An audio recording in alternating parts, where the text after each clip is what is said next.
Hello everyone, welcome to engineer Adda guys. Myself Rajat Singh और आप सभी का इंजीनियर अड्डा के इस प्लेटफॉर्म पे स्वागत करता हूँ। जितने भी एस्पिरेंट्स हैं जो एमपी पीईबी सब इंजीनियरिंग की प्रिपरेशन कर रहे हैं या फिर बहुत सालों से पहले से ही प्रिपरेशन में थे, ऑलरेडी उनको सिलेबस वगैरह के बारे में पता होगा। लेकिन जो बच्चे नए हैं, जिन्होंने पहली बार देना है एमपी पीईबी के एग्जामिनेशन को, या फिर जो बच्चे डेडिकेटेड तरीके से टू द पॉइंट पढ़ना चाहते हैं, उनके लिए प्रॉपर जो है सिलेबस मैं आपको एक्सप्लेन करने वाला हूँ, स्पेशली सिविल इंजीनियरिंग के लिए। और इनफैक्ट नॉन टेक का पोर्शन तो पूरा का पूरा सभी ब्रांचेस के लिए है। तो ध्यान से इस वीडियो को देखना गाइज, जितने भी एस्पिरेंट्स हैं सभी के लिए बहुत ज़्यादा इंपॉर्टेंट है, क्योंकि वैकेंसीज गाइज बहुत ज़्यादा हैं। ठीक है, 3400 प्लस वैकेंसी, इनफैक्ट 3453 वैकेंसी हो गई हैं। पहले 3423 के आसपास थी, जिसमें कुछ 17-18 वैकेंसीज और इंक्रीज की गई हैं। तो यहाँ पे जो एमपीपीबी की तरफ से जो नोटिफिकेशन आए हैं डेफिनेटली बहुत ज़्यादा इंपॉर्टेंट है उन सभी एस्पिरेंट्स के लिए जो एलिजिबल हैं, जो एग्जामिनेशन के फॉर्म को फिल कर रहे हैं। उस पर एक वीडियो अलग से बना दी गई है, उस वीडियो को आप देख सकते हैं। यहाँ पे मैं 1 बाय 1 करके एक्सप्लेन करने वाला हूँ कि कौन कौन से इंपॉर्टेंट पॉइंट हैं सिलेबस के रिगार्डिंग जो आपको ध्यान से पढ़ने चाहिए।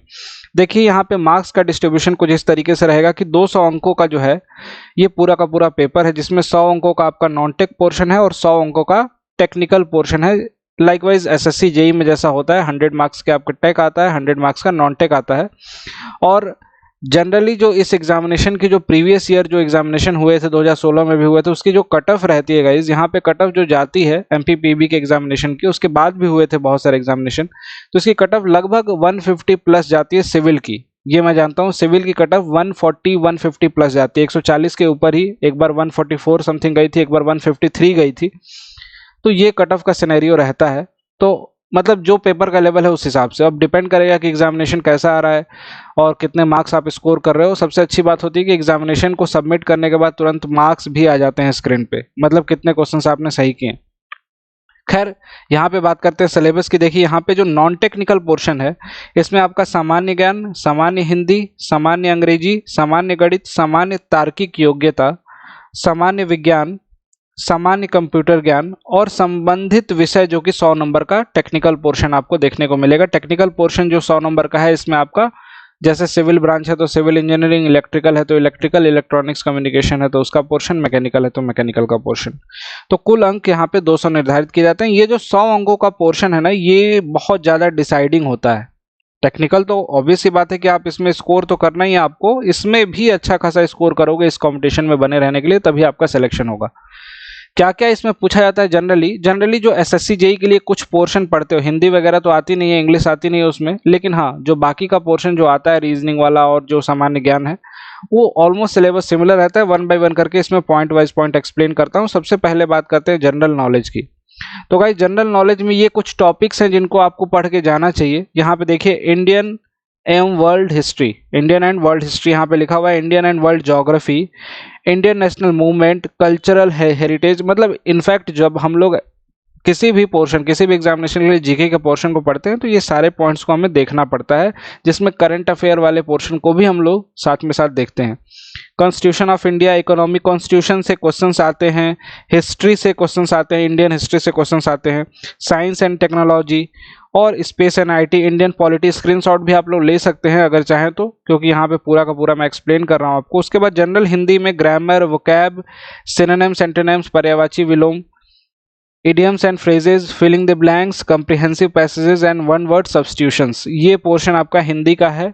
ठीक है, इसी तरीके से अगर बात करें जनरल इंग्लिश की, तो जनरल इंग्लिश में आप देख सकते हैं यहाँ पे ग्रामर है, वोकैब है, synonyms, antonyms, cloze test, idioms, phrases, filling the blanks, error spotting और लास्ट में comprehension and passages, one word substitution। तो यहाँ पे देखिए, ज़्यादातर क्वेश्चंस जो है ना, बहुत ज़्यादा तो क्वेश्चंस देखने को नहीं मिलेंगे, लेकिन ज़्यादातर क्वेश्चंस आपके वोकैब से, इडियम से, सिनोनिम्स, एंटोनिम से, ग्रामेटिकल पोर्शन से, तो ग्रामर से। ये पोर्शन ऊपर वाला जो पोर्शन है ना, इससे पोर्शन ज़्यादा देखने को मिलते हैं क्वेश्चंस देखकर। ऊपर के जो 4 टॉपिक हैं, इससे ज़्यादा क्वेश्चंस देखने को मिलते हैं इस एग्जामिनेशन में। इसके बाद जनरल मैथमेटिक्स, जनरल मैथमेटिक्स की बात करें तो इसमें देखिए सारे के सारे आपके टॉपिक्स हैं, number system, data sufficiency, percentage, time and work, decimal, simplification, age problem, ratio, proportion, profit and losses, time and distance. देखो है तो बहुत कुछ, लेकिन अगर आप कायदे से पढ़ने वाले स्टूडेंट हो, सेलेक्टिव चीज़ों पढ़ने वाले, तो बहुत ज़्यादा एफर्ट डालने की जरूरत नहीं होती है। छोटे छोटे पेपर का लेवल बहुत ज़्यादा टफ नहीं होता है। टाइम मैनेजमेंट का खेल है। टाइम को अच्छे से मैनेज करके आपने पेपर दिया तो 100% आप इसमें सिलेक्शन ले सकते हो गाइज। 100% बोल रहा हूँ। टाइम मैनेजमेंट का पूरा गेम होता है यहाँ पे। इसके बाद अगर बात करें जनरल साइंस की, तो उसमें आपको physics, chemistry, biotechnology and invention and discoveries, science syllabus up to 10th class standard, 10th class के स्टैंडर्ड तक का ही पूरा का पूरा रहता है। बहुत ज़्यादा हाई लेवल नहीं रहता है इसमें। कंप्यूटर नॉलेज में आपको वर्ड, ऑफिस और पावर पॉइंट, एक्सेल, ये 4 चीज़ तो पढ़नी ही पड़ती है। ये तो किसी भी एग्जामिनेशन में कंप्यूटर लिखा है तो ये 4 पोर्शन तो आप पढ़ते हो। इनके कमांड्स वगैरह पूछे जाते हैं, बार्स में कौन किसके बगल में होता है, छोटे छोटे क्वेश्चंस पूछे जाते हैं। और उसके बाद जो बेसिक चीज़ें हैं वो कंप्यूटर सॉफ्टवेयर एंड हार्डवेयर से क्वेश्चंस पूछे जाते हैं। ठीक है, तो ये आपका कंप्यूटर का हो गया। उसके बाद बात करते हैं फाइनली हम लोग इंजीनियरिंग पोर्शन में, स्पेसिफिकली सिविल इंजीनियरिंग में। इसमें आपको building material, solid mechanics, concrete and masonry structures, pipe flow fluid वाला पोर्शन है, design of steel structure, open channel flow, again fluid का पोर्शन ही है, ओपन चैनल फ्लो अलग से भी हम पढ़ते हैं, हाइड्रोलॉजी। ठीक है, इसके बाद hydraulic machine and hydro power, construction practice and planning, CPM and PERT management, fluid mechanics, surveying. देखो एक ही सब्जेक्ट को ये डराने के लिए जो है ना, इस तरीके से देख के डरना नहीं है। आप फ्लूइड मैकेनिक्स में ओपन चैनल फ्लो भी कंसीडर करते हो, ठीक है, पाइप फ्लो भी कंसीडर करते हो। अब देखो solid waste management, environmental engineering और वाटर रिसोर्स, ये तीनों के तीनों आप लोग इन्वायरमेंट में ही पढ़ते हैं। ठीक है, सर्वेइंग यहाँ पे है। और लास्ट में है ट्रांसपोर्टेशन इंजीनियरिंग, जिसमें आप लोग हाईवे कहते हो, जिसको हाईवे में पढ़ते हैं। तो ये पोर्शन है आपका सब इंजीनियर के लिए, प्रॉपर सिलेबस, डेडिकेटेड सिलेबस। जितने भी एस्पिरेंट्स हैं जिनको ये पूरा का पूरा पोर्शन बहुत ही सिस्टमेटिक वे में कवर करना है, उनके लिए, सभी के लिए, उन सभी एस्पिरेंट्स के लिए एक डेडिकेटेड बैच भी लाया जा रहा है। जिनको ज़रूरत है जरूर ज्वाइन करें, क्योंकि ये अपॉर्चुनिटी हमें मिस नहीं करनी है गाइस, है ना। जिनको भी लगता है कि मैं ये डेफिनेटली कर सकता हूँ, मैं इस एग्जामिनेशन में मुझे एफर्ट देना चाहिए, अगर कहीं से मुझे आउटपुट मिल रहा है तो उस आउटपुट को लेना चाहिए, तो बहुत ही अफोर्डेबल प्राइस में आप सभी के लिए एक बैच लाया जा रहा है।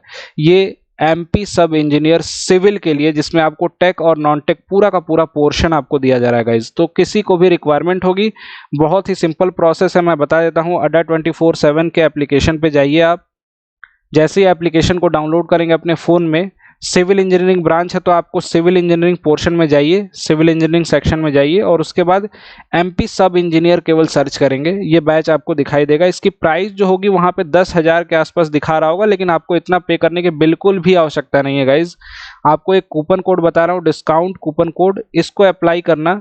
वहाँ पे ऑलरेडी कुछ कूपन कोड अवेलेबल होंगे, लेकिन सबसे ज़्यादा डिस्काउंट जो है आपको इस कूपन कोड को अप्लाई करने के बाद मिलेगा। That's why I am saying कि इस कूपन कोड को आप अप्लाई कीजिएगा। इसके बाद ये बैच जो है केवल और केवल 2400 में आपको मिल जाएगा, 2400 रुपये में पूरा टेक्निकल। इनफैक्ट बहुत हेल्प भी करेगा ये आपके सभी टेक्निकल के एग्जामिनेशन के लिए, जिसमें नॉन टेक और टेक्निकल दोनों आते हैं, क्योंकि इसमें नॉन टेक का पूरा पोर्शन आपको कवर कराया जा रहा है। तो जो भी एस्पिरेंट्स, जो भी स्टूडेंट इंटरेस्टेड होंगे जरूर ज्वाइन करिएगा। क्लासेज जो स्टार्ट होंगी 11 अप्रैल से स्टार्ट होंगी, 11 अप्रैल से। दिन बहुत कम बचे हैं और सीटें भी इसमें लिमिटेड हैं, केवल 500 इनटेक्स, 500 बच्चे इनरोल कर सकते हैं एमपी सब इंजीनियर के इस बैच में। एप्लीकेशन पे क्लासेस को जितनी बार मन करे उतनी बार देख लोगे। लाइव क्लासेस चलेंगी, लाइव क्लासेस के बाद रिकॉर्डेड भी मिलेंगी, उनको जितनी बार मन करे, जब आपके पास फ्री टाइम हो तब देखिए। मोबाइल पे देखना है, लैपटॉप पे देखना है, दोनों जगह एक्सेस मिलेगा।